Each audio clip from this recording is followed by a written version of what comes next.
ऐसा है कि अगर कोई डबल स्लिट एक्सपेरिमेंट में सपोज हम कहेंगे यहां पर कोई एक स्लिट है, यहां पर कोई एक स्लिट है और ये मान लो स्लिट 1 है, ये स्लिट 2 है, ये स्क्रीन है और यहां से कोई रे आ रहा है। दोनों स्लिट से rays are coming and they are interfering on the screen. We talk about the interference at the centre of the screen. अच्छा, सेंटर ऑफ स्क्रीन में अगर इंटरफेरेंस की बात करेंगे, हम क्या अश्यूम करके शुरू किए थे?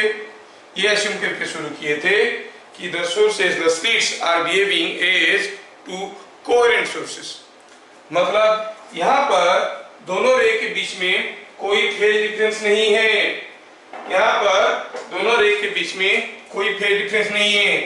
तो ठीक है, जब वो रे यहां से यहां पर आया, ये वाला रे को जितना दूर आना पड़ा, ये वाला रे को उतने ही दूर आना पड़ा। तो क्या हुआ? There is a equal, there is no path difference. ये जितना लंबा रास्ता जा रहा है, ये भी उतना ही लंबा जा रहा है। अगर कोई पाथ डिफरेंस नहीं है तो यहाँ पर भी फेज डिफरेंस 0 होगा। So centre of the screen में क्या होता था? एक ब्राइट स्पॉट बनता था। चलो बोलो। तुम लोग क्लास में सुनते नहीं हो, मैं बार बार बोल रहा हूं कि वीडियो में भेज दूंगा, ठीक है? कनेक्ट नहीं हो पा रहे हो तुम लोग। I will be sending the video, don't worry. तो बात कर रहे थे, यहाँ पर एक स्लिट 1 है, ये स्लिट 2 है और यहाँ दोनों से जो रे आए, यहाँ पर पहुंचते पहुंचते इन दोनों का पाथ बराबर लंबा है। तो यहाँ पर अगर दोनों के बीच में फेज डिफरेंस 0 है तो यहाँ पर भी फेज डिफरेंस 0 होगा। ए bright spot will be formed here. ऐसा क्यों हुआ? थोड़ा दिमाग लगाते हैं और समझने की कोशिश करते हैं। अगर मैं कोई प्राइमरी सोर्स को यहाँ पर रखा हूं तो यहाँ से जो रे ऐसे जा रहा है, जो ऐसे रे जा रहा है, ये दोनों बराबर डिस्टेंस जा रहे हैं। थोड़ा समझ पाओगे तो इसका कैलकुलेशन आसान लगेगा। ये दोनों रे बराबर डिस्टेंस जा रहे हैं, तो ये जितना रास्ता गया ये भी उतना ही रास्ता गया। दोनों के बीच में पाथ डिफरेंस 0 था, फेज डिफरेंस 0 था। Assuming the rays are coherent, एक जगह से 0 फेज डिफरेंस में स्टार्ट हुए, there was no phase difference between them. अच्छा, अभी सोचो कि अगर ये प्राइमरी सोर्स को मैं थोड़ा ऊपर उठा देता हूं, आप अगर सोच के डिस्कशन कर पाओगे तो ये वाला चीज को हम लोग कर पाएंगे।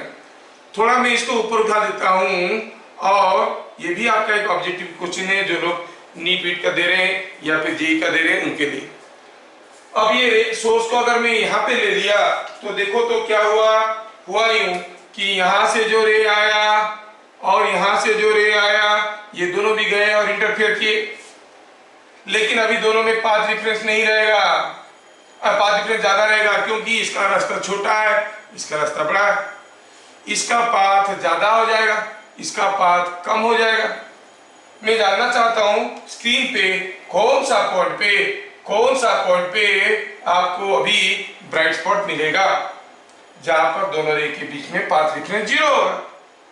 ध्यान से देखो, अगर ये सोर्स को मैं थोड़ा सा उठा लिया हूं ऊपर, हुआ क्या? इस केस में ये रे का लेंथ छोटा पड़ गया, ये बड़ा पड़ गया। पाथ डिफरेंस 0 करने के लिए इसका लेंथ को थोड़ा बड़ा करना पड़ेगा, इसका थोड़ा छोटा करना पड़ेगा। सोचो, अगर हम ऊपर किसी एक पॉइंट में देखेंगे, ऊपर वाला रे का लेंथ बढ़ेगा कि घटेगा? ये ऊपर वाला रे का लेंथ घट जाएगा, नीचे वाला का तो और बढ़ जाएगा। मतलब ऊपर तो पाथ डिफरेंस 0 नहीं हो सकता। नीचे कुछ यहाँ पर ले आए तो क्या होगा? ये ऊपर वाला रे का इधर वाला रास्ता लंबा हो जाएगा, इसका छोटा हो जाएगा। नीचे वाला रे का ये वाला रास्ता छोटा हो जाएगा और ऊपर वाला रे का ये वाला रास्ता ज्यादा लंबा हो जाएगा। इधर ये छोटा था, इधर लंबा हो गया, इधर ये लंबा था, इधर छोटा हो गया। हो सकता है कि कोई एक पॉइंट P में दोनों जो पाथ है, दोनों का पाथ लेंथ बराबर रहेगा। मतलब ऐसा कोई पॉइंट जहां पर ये दोनों रे के बीच में पाथ रेफरेंस 0 होगा, कहां पर एग्जिस्ट करता है, उसी से नीचे। कब, जब ये सोर्स को ऊपर उठा दिया, और सोर्स को अगर थोड़ा नीचे ले आते तो पी पॉइंट शायद इधर एग्जिस्ट करता। तो हो क्या रहा है, अगर सोर्स अपनी जगह था एस में, तो यहाँ पर ब्राइट स्पॉट डार्क स्पॉट बन रहे थे, सेंट्रल स्पॉट भी ब्राइट था और दूसरे स्पॉट्स भी बन रहे थे। जैसे इसको थोड़ा ऊपर उठाए, सेंट्रल ब्राइट स्पॉट कहां पर होता है, जहां पर फेज डिफरेंस 0 है।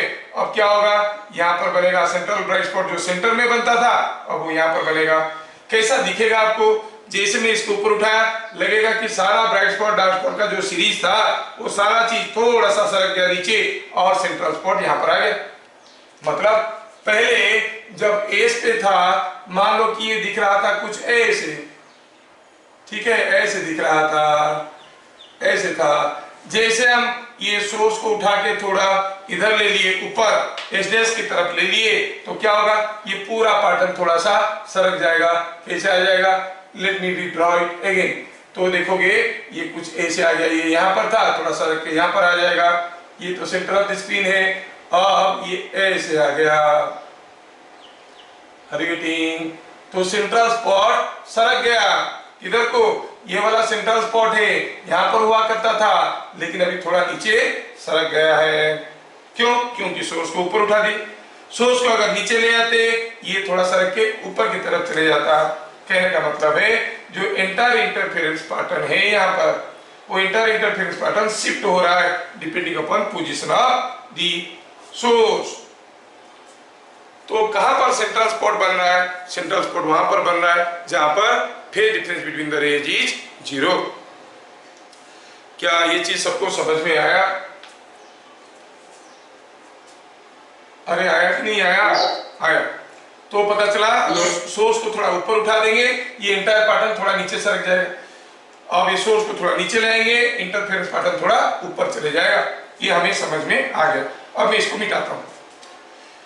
क्यों सरक रहा था, क्योंकि जहां पर फेज डिफरेंस 0 होगा वहीं पे ब्राइटेस्ट स्पॉट बनेगा, और डेल्टा फाई 0 जहां पर होगा वहां पर सेंट्रल स्पॉट आके नया फॉर्मेशन करेगा।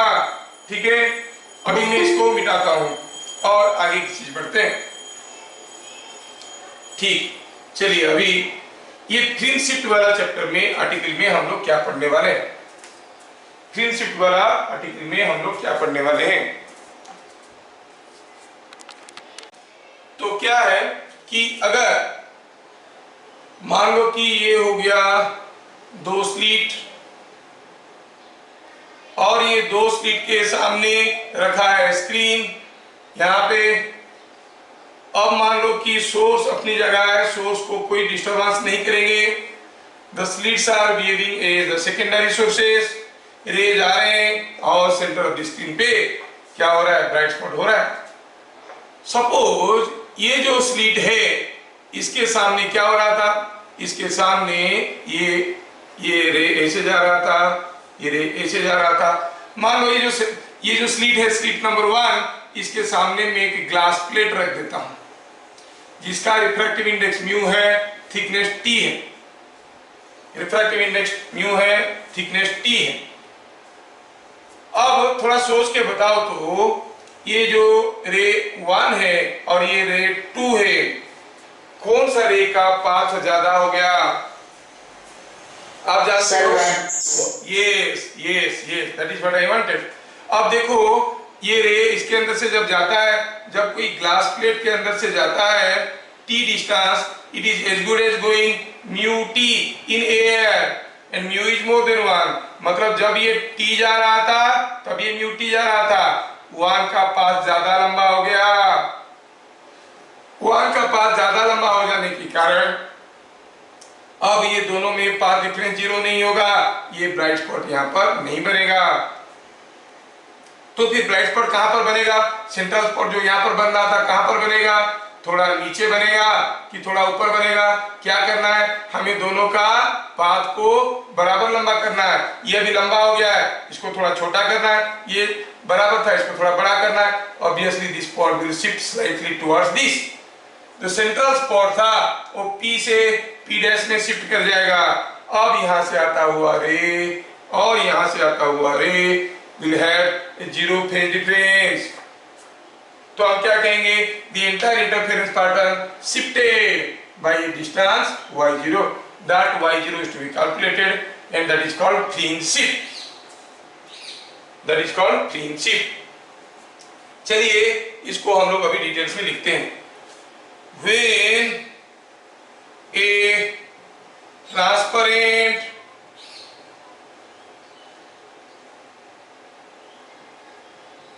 glass plate of thickness T is kept in front of one slit, the path difference at center of screen is no more zero, no more zero. So the central spot shifts by a distance y0, जिसको हम कहेंगे fringe shift,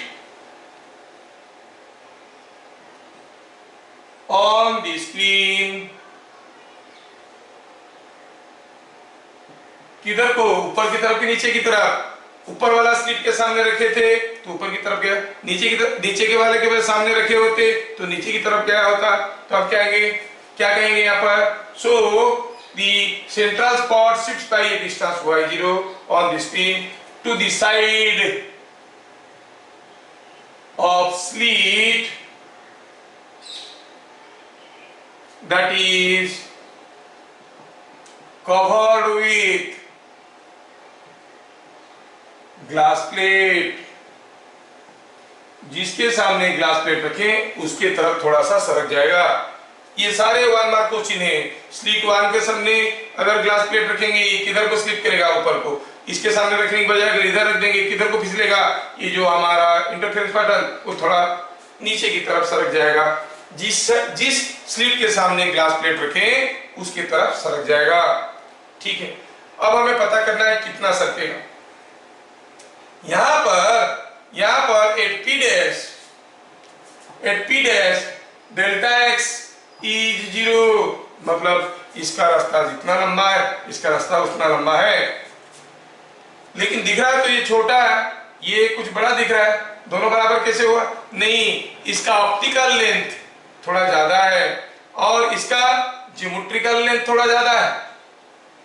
इसका मतलब at p dash increase in optical length, इसको ray 1 नाम दे देते हैं, इसको रे 2 नाम दे देते हैं।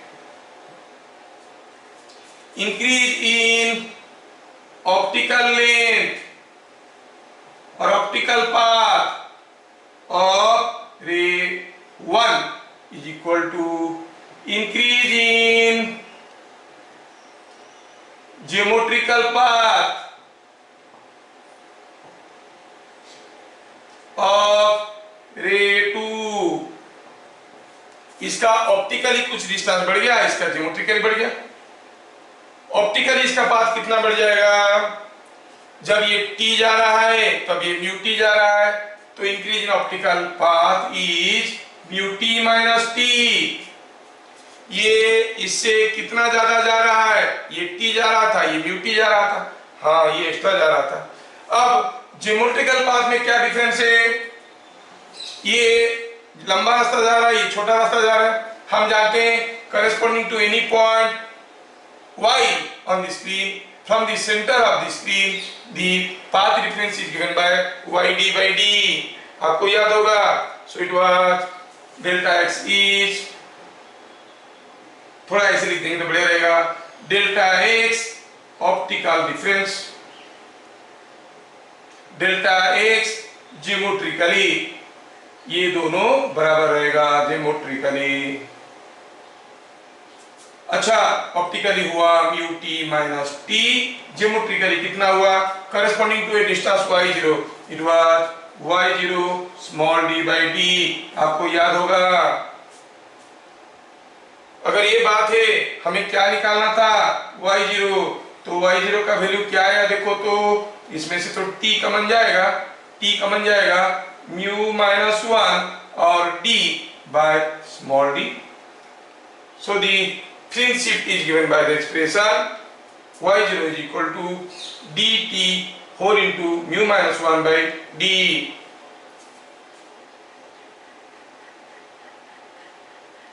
समझ में आया? तो ये फॉर्मूला आपको याद रखना पड़ेगा, ये फॉर्मूला आपको याद रखना पड़ेगा। तो फ्रिंज शिफ्ट, तो क्या हुआ कंक्लूजन, ये 2 मार्क वाला क्वेश्चन में आएगा, क्या लिखना है कि when a thin glass plate is covered in front of one slit derive an expression for fringe shift. हो गया 2 मार्क, ये पूरा लिखना है, ठीक है। और आप इसे ये स्टेटमेंट के बाद सीधा इसको लिख दोगे तो चलेगा। 2 मार्क वाले क्वेश्चन में देखते हैं, पहले वो लोग पहले चेक करते हैं कि सचमुच ये बच्चों को कुछ समझ में आया कि नहीं आया। कुछ आंसर इधर लिख दो, but you go for the final statement, यही दिखाया जाता है, ठीक है। तो प्रिंसिप क्या हुआ, y0 dt by small d whole into mu minus 1।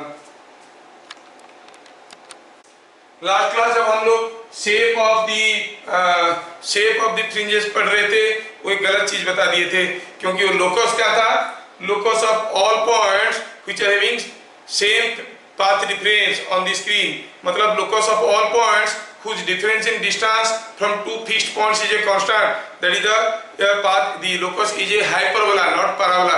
मैं देखा कि मैं वहां पर parabola लिख दिया हूं, वो hyperbola है, प्लीज करेक्ट, वो hyperbola है, मैं गलती से वहां पे parabola लिख दिया हूं, या फिर बोला भी हूं parabola बोल के, लेकिन वो hyperbola है। अच्छा, अभी YDAC में हम लोग जो छोटे छोटे चीज देखे वो ये था,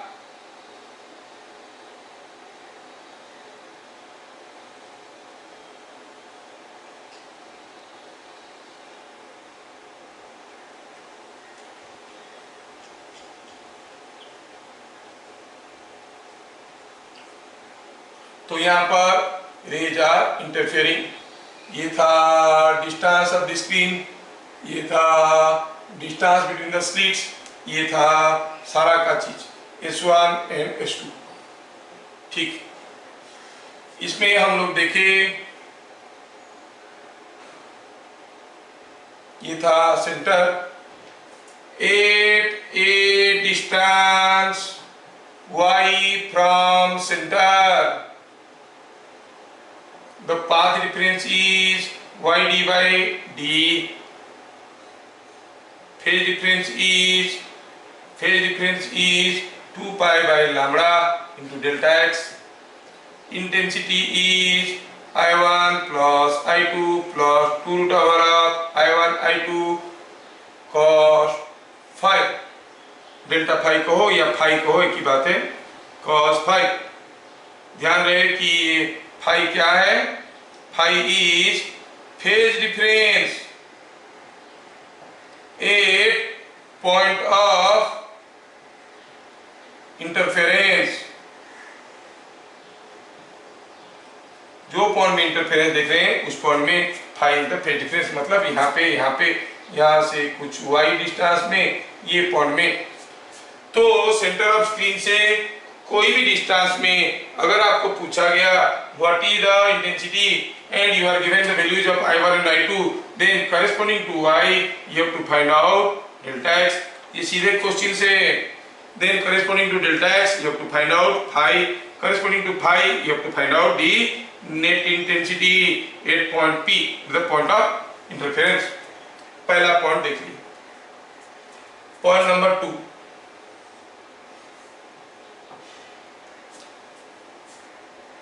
पॉइंट नंबर 2 था कि हमारा जो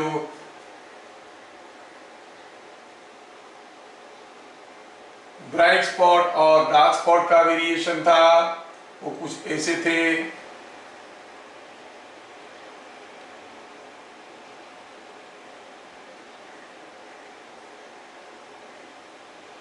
ठीक है, और करस्पॉन्डिंगली इनको नेमिंग किया गया था। ये था B0 central bright spot, first order bright spot, second order bright spot, like this. और जो डार्क स्पॉट्स थे उनको वो तो बीच बीच में आ रहे थे, यहाँ पे यहाँ पे यहाँ पे ऐसे करके आ रहे थे। और ये था first order dark spot, second order dark spot, first order dark spot and second order dark spot, ऐसा था। अच्छा, इसमें क्या था? For a bright spot,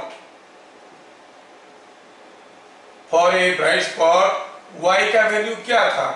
it was whole number multiple of lambda. ठीक है, अच्छा, y का वैल्यू था whole number multiple of lambda. For a dark spot y का वैल्यू क्या था? y was odd multiple of lambda by 2, 0, 1, 2 and so on. ठीक है, y means distance from center। फिर हम लोग देखे एंगुलर फ्रिंज विड्थ, सॉरी पहले देखे fringe width, fringe width it was lambda d by d। फिर देखे थे angular fringe width, it was only lambda by D. गड़बड़ होता है, हम लोग याद नहीं रखते हैं उसका यूनिट क्या है, यूनिट इज रेडियन। ध्यान रहे, ये एंगल है, ये लेंथ है, fringe width is the length, और ये क्या है? एंगल। तो यूनिट रहता है रेडियन में, ये लेंथ है तो यूनिट रहेगा मिलीमीटर में, या आप कहोगे तो आर्मस्ट्रांग में, ये लेंथ है। ये हम लोग देख लिए थे। अब इसके बाद और क्या देखे थे? और देखे कि अभी अभी जो देखे हम लोग principle, if a glass plate is kept in front of the or one slit,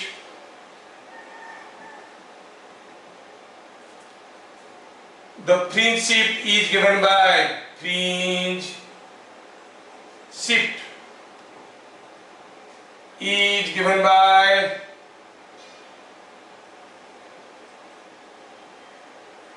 y0 is equal to lambda into mu, sorry fringe shift में क्या था? mu minus 1 into t d by d। ये सब कुछ आपको मालूम है। Lastly जो गलत किए थे उसको रेक्टिफाई कर देते हैं। 5 क्या हुआ? Shape of the fringes on screen is that of hyperbola। Last class गलती से गलत हो गया था, मतलब may be in Hari I spelled something wrong, तो ये हाइपरबोला है। फिर वीडियो एडिटिंग करते वक्त नजर आया। Shape of the fringes on screen are is that of hyperbola. कैसा शेप का होते हैं? हाइपरबोलिक शेप का होते हैं। फिगर बनाया था मैं, वो फ्रिंज पैटर्न कैसे दिखेगा? सेंट्रल वाला ऐसे दिखेगा, उसके ऊपर वाला थोड़ा टेढ़ा, इसके नीचे वाला ऐसा टेढ़ा। Like this different fringes will be obtained on the screen. ठीक है, ये हो गया YDAC का सारा फॉर्मूला। अब ये सारा फॉर्मूला को याद रखेंगे तो अभी हम लोग न्यूमेरिकल करेंगे।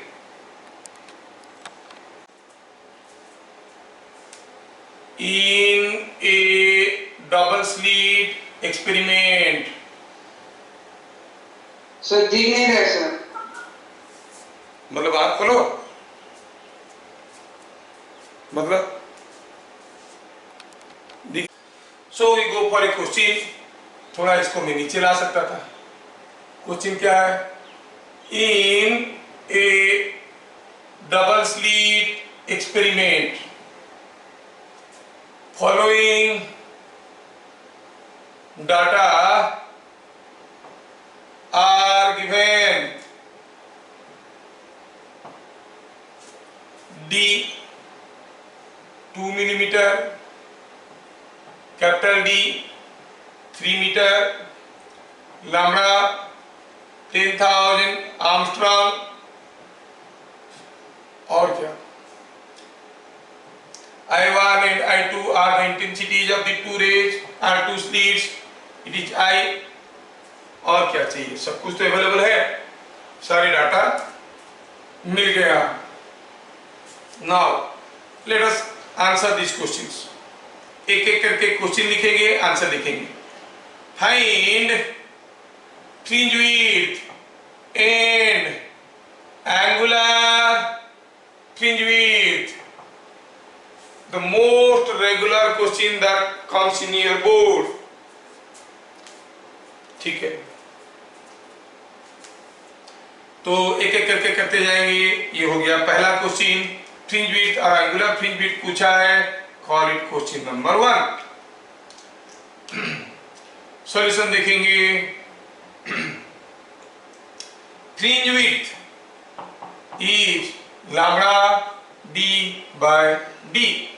कितना सिंपल है, वैल्यू डालो 10,000 Armstrong. 10,000 Armstrong means 10 to the power minus 10। D is 3 metre, तो 3 हो गया। सबको मैं मीटर में कन्वर्ट कर रहा हूं by d. Small d is 2 millimetre, 2 into 10 power minus 3। थोड़ा सिंप्लीफाई करें तो इसमें क्या आएगा? 10 power minus 3, ये हो गया 1.5। 1.5 को पहले रखो 3/2। 10 power minus 3 आ गया तो ये हो गया 10 power 7। 10 power 7 into 10 power minus 10 is 10 power minus 3 metre. तो मिला, it is coming out to be 1.5 millimeter। तो fringe width will be 1.5 millimeter। कभी कभार वो लोग फ्रिंज विड्थ पूछेंगे, कभी कभार पूछेंगे what is the distance between two consecutive bright spots. You must understand that is called fringe width. तो लिख लेते हैं, that is distance between two consecutive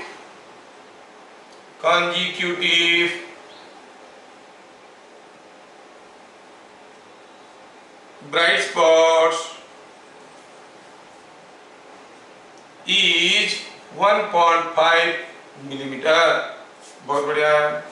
beat number 1 हम लोगों का हो गया। ओ, एंगुलर फ्रिंज विड्थ भी पूछा है। एंगुलर फ्रिंज विड्थ होता है बीटा, फॉर्मूला है लैम्बडा बाय डी, और यूनिट होगा रेडियन में। ठीक है, तो लैम्बडा हो गया 10,000 into 10 power minus 10। डी हो गया 2 millimetre, 2 into 10 power minus 3, that is equal to, ये हो गया 7। so it is coming out to be 1/2 into 10 power minus 3 radians, that equal to 0.5 into 10 power minus 3 radian. ध्यान रहे, unit miss करोगे अंडा मिलेगा। Same question bit number 2। Same question bit number 2।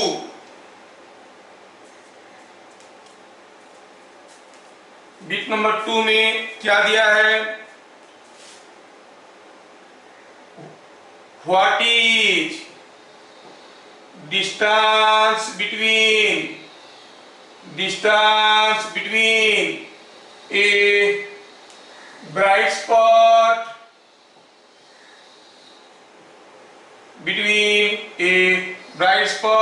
and consecutive dark spot. छोटे छोटे question पूछते हैं, ठीक है ना। कोई ब्राइट स्पॉट और डार्क स्पॉट के बीच में डिस्टेंस क्या है? याद रखिए तो ये था ब्राइट, ये था डार्क, ये था ब्राइट, और ये डिस्टेंस को हम फ्रिंज विड्थ कहते थे। तो फिर ब्राइट से डार्क का डिस्टेंस क्या हो जाएगा? आंसर हो जाएगा लैम्बडा डी बाय 2d जो है उसका आधा। ब्राइट और डार्क ऑल्टरनेटली आते हैं। लैम्बडा डी बाई डी का वैल्यू निकाल चुके हैं, तो it will be 1.5 by 2 is 0.75 millimeter. Bit number 3. What is distance between second dark and fifth bright spot on one side of center of screen? ये question बड़ा पॉपुलर है। बोल रहा है कि second dark and fifth bright, इन दोनों के बीच में डिस्टेंस पूछा है। पहले इनको समझते तो है वो कहां पे है। तो क्या कहेंगे? ये हो गया मान लो हमारा स्क्रीन, सपोज ये हो गया हमारा सेंट्रल ब्राइट स्पॉट, ये B1, ये B2, ये B3, ये B4 और ये हो गया B5। फिफ्थ ब्राइट और सेकेंड डार्क। पहला डार्क कहाँ है? यहाँ पर D1, यहाँ पर D2 और D3, D4, D5। क्या पूछा है? डिस्टेंस इन दोनों के बीच में, इन दोनों के बीच में, ये और ये के बीच में ये डिस्टेंस पता करना है। ध्यान रहे, ये डिस्टेंस पता करना है। बुक में फॉर्मूला कुछ दूसरा दिया है, वो n का वैल्यू डालता है, दोनों का निकाल के डिस्टेंस निकालते हैं। ऐसे मत कर देना, ठीक है? n का वैल्यू डाल के डिस्टेंस निकाल देते हैं, ऐसे मत करना, ठीक है? यहाँ पर हम लोग n का वैल्यू नहीं डालेंगे, हम लोग सीधा निकालेंगे। देखो तो यहाँ से यहाँ तक एक फ्रिंज विड्थ है, ये दूसरा फ्रिंज विड्थ है, ये तीसरा, ये आधा। तो हम क्या कहेंगे? Distance is equal to 1, 2, 3 and 0.5, 3.5 fringe width. So सीधे सीधे फ्रिंज विड्थ निकाले हैं, वैल्यू निकाल लेंगे 3.5 इंटू 1.5 मिलीमीटर। समझ में आया? ऐसे करके निकालना पड़ेगा हमें।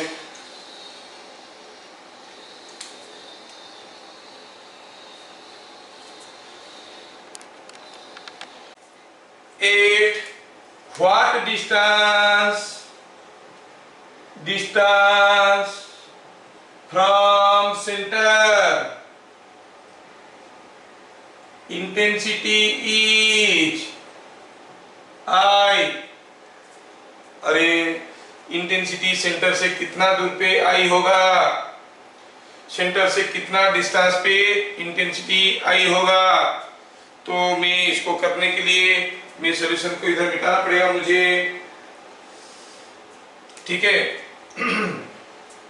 तो इस चीज को मिटा देता हूं। फोटो भेजना है क्या? फोटो भी भेज देता हूं।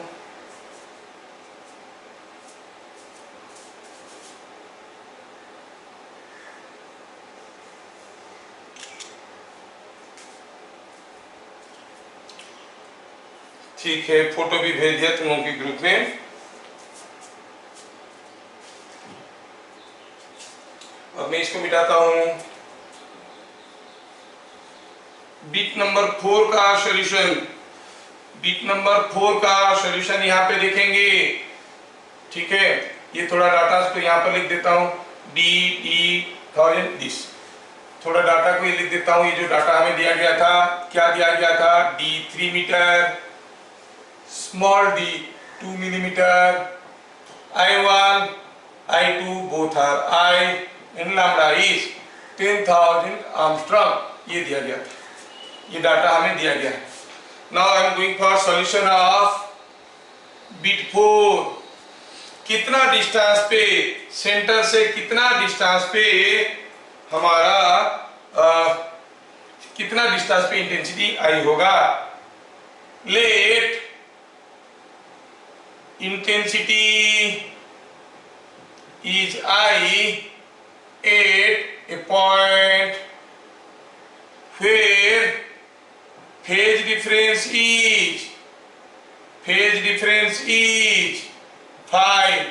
मतलब हम जानते हैं कि I net is equal to I1 I2 दोनों आई दिया हुआ है, आई प्लस 2 रूट ओवर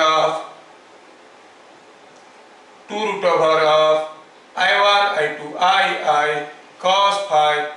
और क्या दिया गया है, क्या दिया है कि net intensity will be equal to I. So I is equal to 2i, और ये भी तो 2i हुआ, कॉमन चला गया, 1 प्लस cos phi। क्या मिला, cos phi इज -1/2 और phi इज 120 डिग्री, जिसको हम लोग 2π/3 कहते हैं। और then delta x path difference at that point, जिस पॉइंट में फेज डिफरेंस 2π/3 हुआ, it is λ/2π into phase difference. Lambda था, लैम्बडा रहने दो, 2π तो 2π है, into 2π/3, it is coming λ/3। Path difference होगा λ/3। कितना डिस्टेंस पे, सेंटर से कितना डिस्टेंस पे, at what distance from centre intensity is y।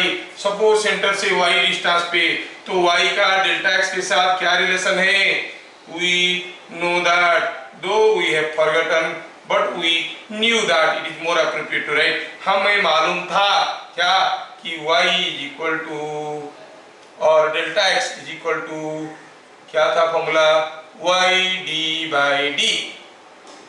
So y the distance from center कितना रहा है देखो तो, d into delta x by small d। d क्या, d is 3 meters, delta x is λ/3, small d is 3 millimetre, small d is 2 millimetre. ठीक है, तो थोड़ा वैल्यू डाल देते हैं, स्मॉल d 3 लैम्बडा हो गया, ये 3 कैंसिल हो गया, 3 कैंसिल हो गया, लैम्बडा का वैल्यू है 10⁻³ sorry 10⁻10, 10,000 into 10⁻10 metre by d का वैल्यू था 2 इंटू 10⁻³ मीटर। पता चल गया, ये निकालेंगे तो कितना आएगा,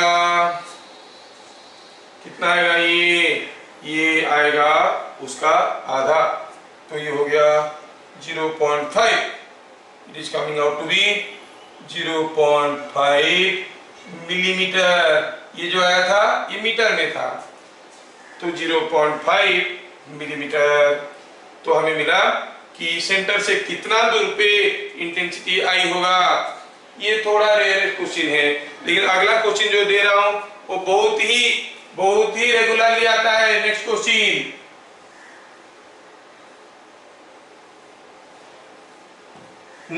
इज वेरी इंपोर्टेंट, थोड़ा देख लेना। बिट नंबर 4 का सॉल्यूशन हो गया, I am going for bit number 5। Bit number 5 में क्या पूछ रहा है, what is intensity at central spot, centre में क्या इंटेंसिटी है। आप जानते हो सेंटर में इंटेंसिटी क्या है, सेंटर में intensity is given by central spot is bright. तो सेंटर में जो इंटेंसिटी बनेगा उसका इंटेंसिटी क्या बनेगा, I is equal to √I1 plus √I2 का स्क्वायर इज 4i। अगर इंडिविजुअल सेंट्रल स्पॉट तो I net at the centre is coming out to be 4i। Central spot का इंटेंसिटी रहेगा 4i। ठीक है, अगर एक एक स्लिट का इंटेंसिटी i है तो सेंट्रल स्पॉट का इंटेंसिटी 4i है। ठीक है, नेक्स्ट भी, ये भी इंपोर्टेंट है। Given intensity of central spot is 10 to the power minus 5, it is 40 into 10 power minus 3 watt per meter square। ये इंटेंसिटी का यूनिट होता है। Intensity at the central spot is, ऐसे डाटा दिया है। If one of the slit is covered with opaque object मतलब वहां से रे और नहीं आएगा। What will be intensity at central spot? Central spot में इंटेंसिटी क्या होगा? वो क्या होगा? हम जानते हैं कि जब दोनों स्लिट का इंटेंसिटी i है, सेंट्रल स्पॉट का इंटेंसिटी 4i है, मतलब जब 4i है तो ये इतना है। एक स्लिट को बंद कर देंगे, क्या इंटेंसिटी मिलेगा सेंटर में? दूसरा स्लिट से जो आ रहा होगा सिर्फ वही मिलेगा, दूसरा स्लिट से जो आ रहा होगा वही मिलेगा। यहां से i आता था, यहां से i मिलता था, दोनों मिलके 4i बन जाते थे। अगर एक को बंद कर देंगे सिर्फ i ही पहुंचेगा, intensity will B i only. तो आप क्या कहोगे? क्या कहोगे आप यहां पर? तो आप कहोगे intensity of central spot becomes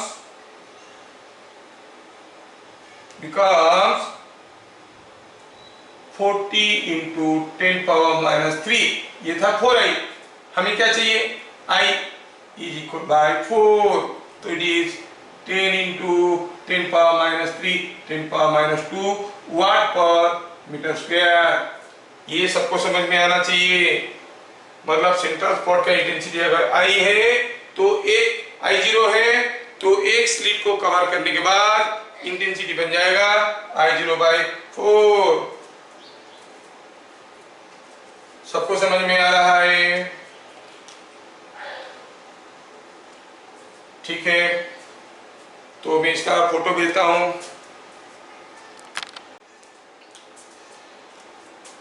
ये बहुत ही इंपॉर्टेंट है, आपके बोर्ड में बार बार आता है वाला question. In YDSE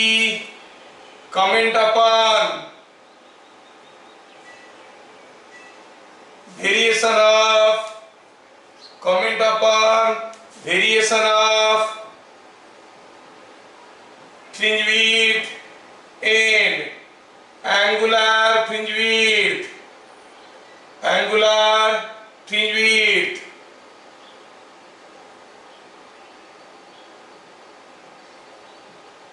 comment upon variation of fringe width and angular fringe width. If D is increased or distance of screen is increased, distance of screen is increased,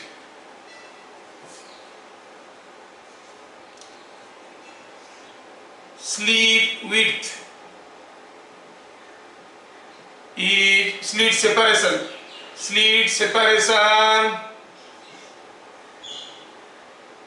is increased, blue light is used instead of red light, ठीक है, ये सारा case में बहुत ही regular questions आते हैं। चलो देखते हैं। फ्रिंज विड्थ और एंगुलर फ्रिंज विड्थ दोनों का फॉर्मूला भी मालूम है, lambda D by small D and lambda by D. अब बोल रहा है कि पहला केस में पहला केस में क्या हुआ है, दिया है कि d इज इंक्रीज, d बढ़ा दिए तो ये बढ़ जाएगा, fringe width will increase, this will not change, angular fringe width does not change. बार बार आता है ये बोर्ड में, क्या मालूम इसमें उनको क्या मजा आता है, यही डाल देते हैं। फिर क्या पूछा है, slit separation is increased, small d is increased, तो ये भी घटेगा, ये भी घटेगा। फिर क्या दिया है, blue light is used instead of red light. अब रेड लाइट का लैम्बडा ज्यादा है कि ब्लू लाइट का लैम्बडा ज्यादा है? हेलो, ब्लू लाइट का लैम्बडा ज्यादा है कि रेड लाइट का लैम्बडा ज्यादा है? रेड लाइट का लैम्बडा ज्यादा है, तो ब्लू लाइट को हम यूज किए इंस्टेड ऑफ रेड लाइट, मतलब लैम्बडा कम कर दिए, रेड की जगह ब्लू यूज किए, लैम्बडा कम होगा तो ये भी घट जाएगा, ये भी घट जाएगा। बहुत ही टिपिकल और इंपॉर्टेंट क्वेश्चन है। Next question, if white light is used in YDSE, what will be color of central spot? Central spot with what color light? What color light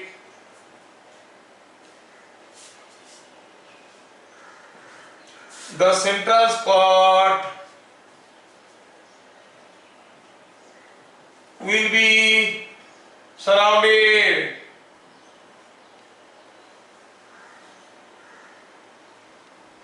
अगर व्हाइट लाइट यूज करेंगे तो central spot का क्या colour होगा? ये है slit हमारा, ये हो गया। अगर व्हाइट लाइट आएगा मतलब white is a mixture of all colours, सारा कलर का, और कोई भी वेवलेंथ बने यहाँ पर तो फेज डिफरेंस जीरो होता है, मतलब सारा कलर का ब्राइट स्पॉट सेंटर पे बनेगा। तो सारा कलर का ब्राइट स्पॉट यहाँ पर बनेगा, then how this colour of light will be looking like, it will be looking like white. तो सेंट्रल स्पॉट का कलर बन जाएगा व्हाइट, ठीक है। फिर क्या पूछा है, पूछा है कि अगर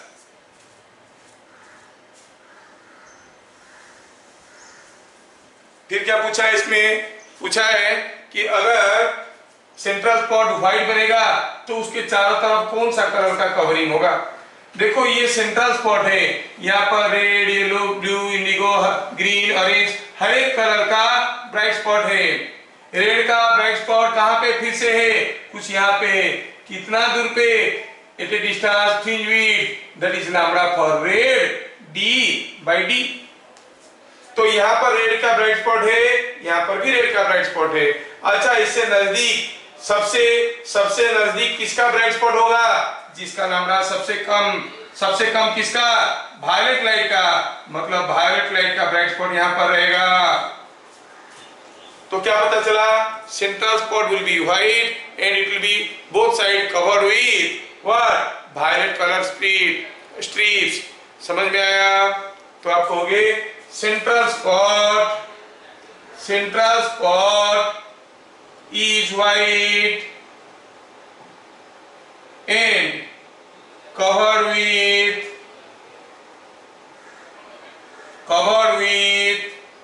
violet color light, covered with violet color light।